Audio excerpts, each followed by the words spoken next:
Hello friends, स्वागत है आपका हमारे यूट्यूब के चैनल स्टडी फ्रेंड्स में। इस वीडियो में हम इंग्लिश लिटरेचर के एक poem two tramps in mud time by Robert Frost को डिस्कस करेंगे। अगर आपको वीडियो अच्छा लगे तो जरूर लाइक एंड सब्सक्राइब कीजिएगा।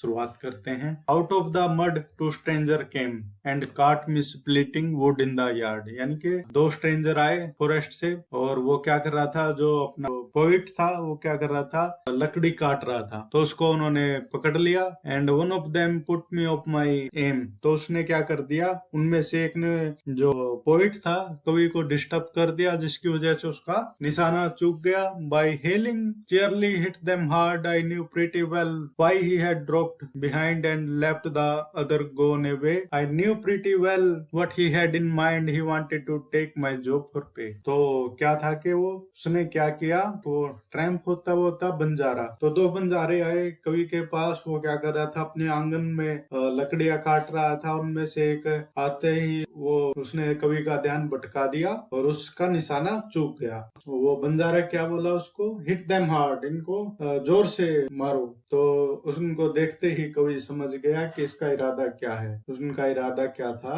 कि उसका जो काम था, वो काम कर रहा था, वो काम एक पैसे के बदले वो काम खुद करे। तो वो उसकी जॉब लेना चाहते थे वो Banjara. Good luck, good block of A oak it was. I slept. I split as large around as the chopping block, and every piece I squarely hit fell splinterless as a cloven rock. The blow that a life of self-controls spare to strike for the common good. That day, giving a loose to my soul, I spent on an unimportant wood. ये जो काम कर रहा था unimportant wood पे, जो इसका कोई महत्वपूर्ण, कोई ये important काम तो था नहीं, पर वो क्या कर रहा था, इसको उसकी जो आत्मा की क्या मिल रही थी, शांति मिल रही थी। कवि ने अब जो लाइफ जी है वो क्या जी है, एक सेल्फ कंट्रोल की जी है। तो क्या कर रहा था, वो जो भी काट रहा था वो लकड़ियों को वो केयरली हिट कर रहा था, यानी कि बढ़िया तरीके से वो लकड़ियां काट रहा था और कोई भी वो स्प्लिंट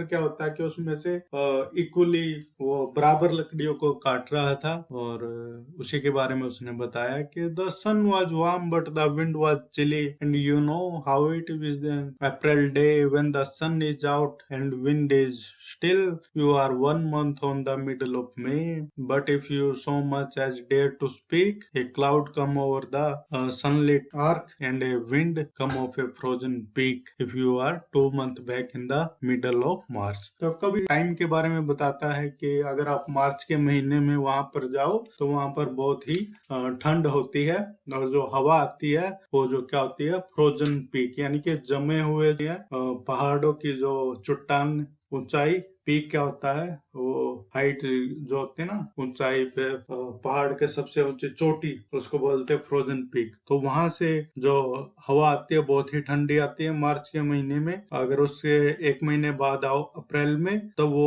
वहां पर क्या होता है, जो सूर्य वार्म होता है, पर जो हवा होती है वो क्या होती है, ठंडी होती है। और अगर उसके भी बाद आओगे मई महीने में, क्या हो जाती है, बारिश का टाइम होता है। तो उसी के बारे में उसने बताया कि वहां पर क्या होता है किस महीने में। A blue bird come tender up to alight and turn to wind to unruffle a plum. This song so pitched as not to excite a single flower as yet to bloom its snowing a flake, and half new winter has only playing possum, except in color he isn't blue but he wouldn't advise a thing to blossom.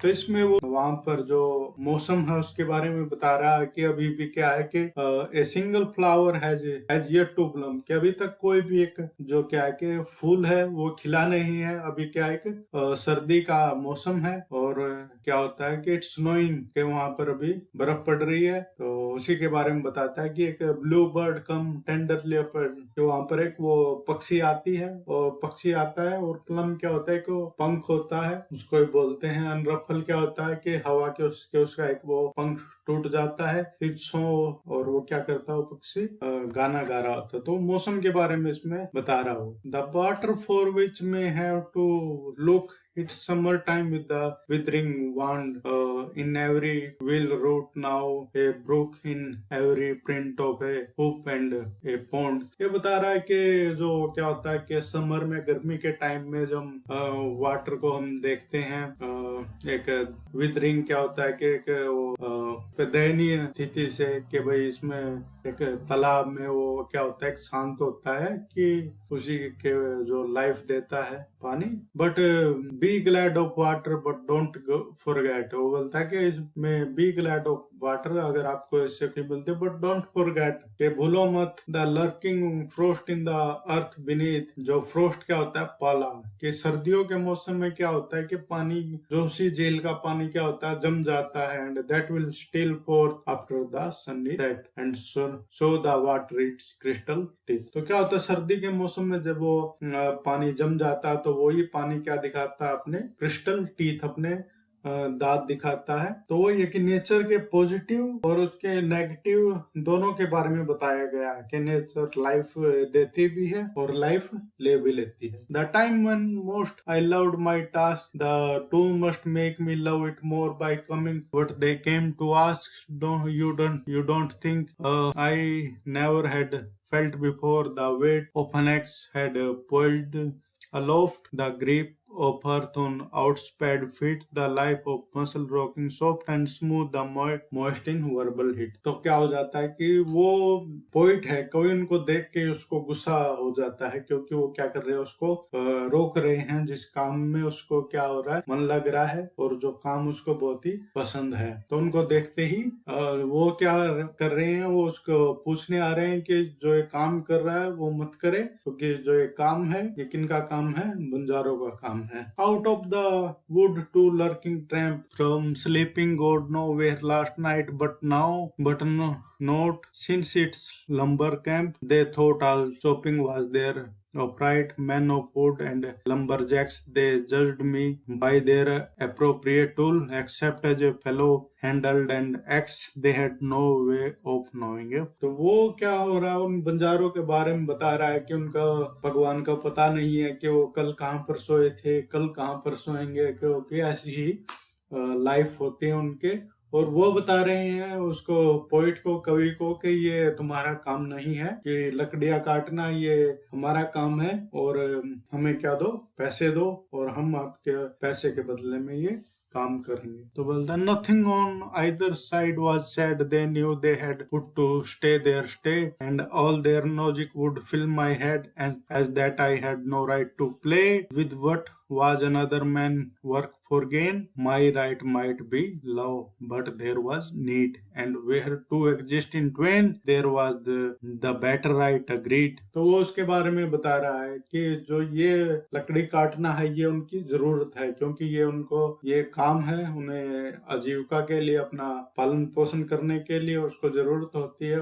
But ये क्या है कि कवि का क्या है, प्यार है, और वो उसको काम करने में उसको मजा आ रहा है और ये पसंद कर रहा है। तो ये उन दोनों के बीच में कंपैरिजन कर रहा है कि किसको ये काम, किसका इस काम के प्रति ज्यादा अधिकार है, ये उसको डिस्कस कर रहा है। But yield who will to their separation, my object in living is to unite avocation, my avocation in my vocation, as my two eyes make one sight, only where love and needs are one, and the work is play for mortal stake, is the deed ever really done for heaven and for future sake।